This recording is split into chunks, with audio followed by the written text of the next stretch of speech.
In other news, the National Working Committee of the All Progressives Congress has refuted media reports quoting the national chairman of the party, Abdulahi Adamu, of saying that Governor Rotimi is incapacitated. The national secretary of the party, Iyiola Omisore, who led some members of the committee to Ondo State, said the visit is to solidarize with the people of the state. Ayodeji Muradeyo reports. This is a solidarity visit by members of the National Working Committee of the All Progressives Congress, APC, to Ondo State. The visit by the committee, led by the APC National Secretary, Iyiola Omisore, came at a time many reports are coming out of the state about Governor Akeredolu's ill health and alleged division within his cabinet. I forced the chairman at the meeting secretariat. Omisore assured APC members in the state of the support of the party leadership. He refuted claims that the party is facing crisis in the state, saying APC under the leadership of President Bola Tinubu is solidly behind the people and government of Ondo State. Omisore condemned the way the statement made by the APC national chairman on Governor Akeredolu's health was twisted by the media. We are together in this state, the state assembly, the state ESCO, the party, and all of you are working together as one team, which is a replica of stability and quietness in this state. So anybody falling sick shouldn't be an issue. We are all susceptible to illness and to be healed. And I made them realize that I spoke to the governor in the last 1 week, and he's getting better and to come back to work. The state acting governor, Lucky Ayedatiwa, said the state cabinet remains focused and united in the face of the rumor being peddled in certain quarters. Let us try to ignore some of these news from social media so that they are not true. We should try to dispel as much as we can some of these falsehood. But today we want to thank you once again on behalf of Mr. Governor for coming to solidarize with us. We all know that Mr. Governor is on medical. The state chairman of the APC, Ade Adetimehin, said the party remains an indivisible entity. The party and the government and the legislature, we are one family.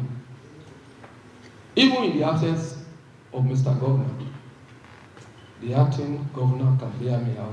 We are together, we are united. We are working as one family. Top government officials, party chieftains and members of the State House of Assembly attended the meeting.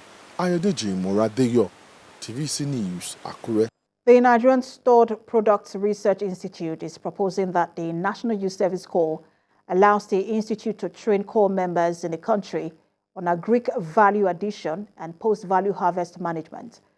The executive director of the institute, Professor Lateef Sani, made the proposal at the 9th edition of the capacity building of 50 corps members in Kwara State. Ibrahim Alege has details, and after this report, I'll bring you updates in business and sports. Stay with us. Nigeria is blessed with fertile arable land suitable for farming. Post-harvest loss is one of the major challenges confronting the nation's agricultural sector. With our new administration on board, expectations are high that the Bola Tinubu government will give adequate attention to agriculture.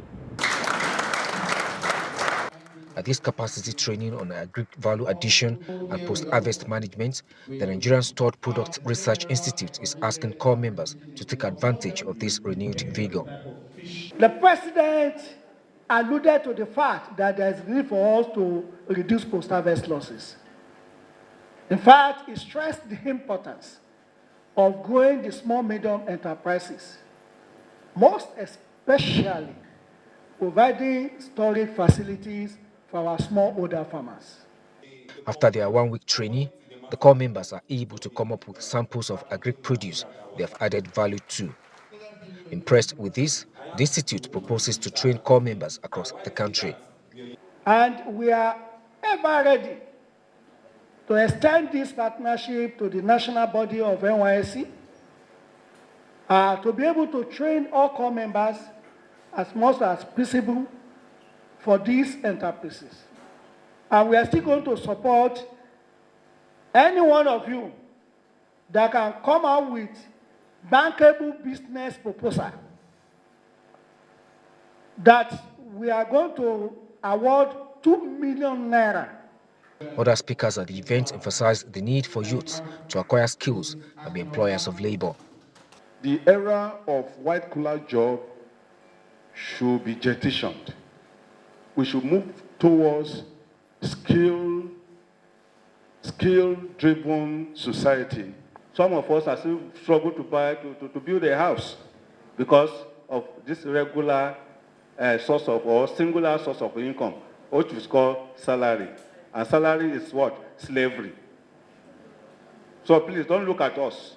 Look at the future of this country. And vocational training is the answer.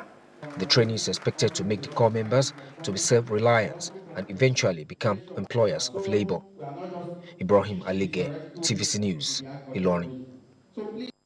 To other stories, the Managing Director and Chief Executive Officer of the Rural Electrification Agency, Ahmad Salihijo, says the Tinubu administration has now taken a bold step towards ensuring food security in the country.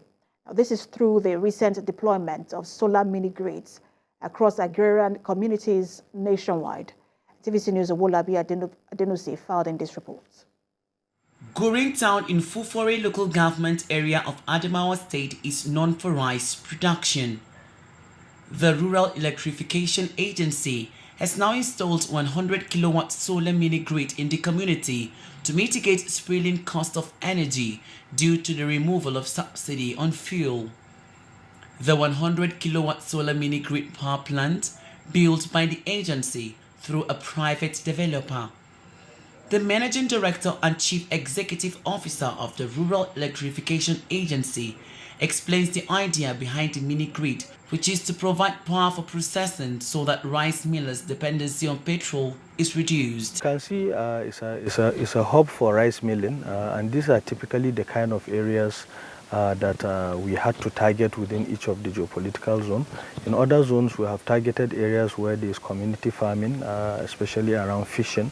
In other areas, we have targeted communities that are within borders, where you can find that there's a lot of economic activity. So the key here is that we ensure that these projects are going to communities that have existing economic activity so that they are able to afford and use the power. Similar projects in the Northeast geopolitical zone has seen 5 other communities also equipped with 100 kilowatt solar mini-grid system. There are a total of 40 isolated power distribution systems alone in Adamawa targeted at rural communities where the predominant activity there is agriculture. So the focus of the project is to see how we can incentivize the agricultural process. The Rice Millers Association in the state are happy with this project, which installation has addressed power challenges experienced by the rice millers. We, the rice millers, are in need of the solar energy. It is beneficial to us. We need it desperately. Those that are benefiting from the projects are really excited, and we really appreciate the effort of this agency for their effort to contribute to the development of this community. Residents believe this step by Tinubu administration will greatly help the nation achieve food security.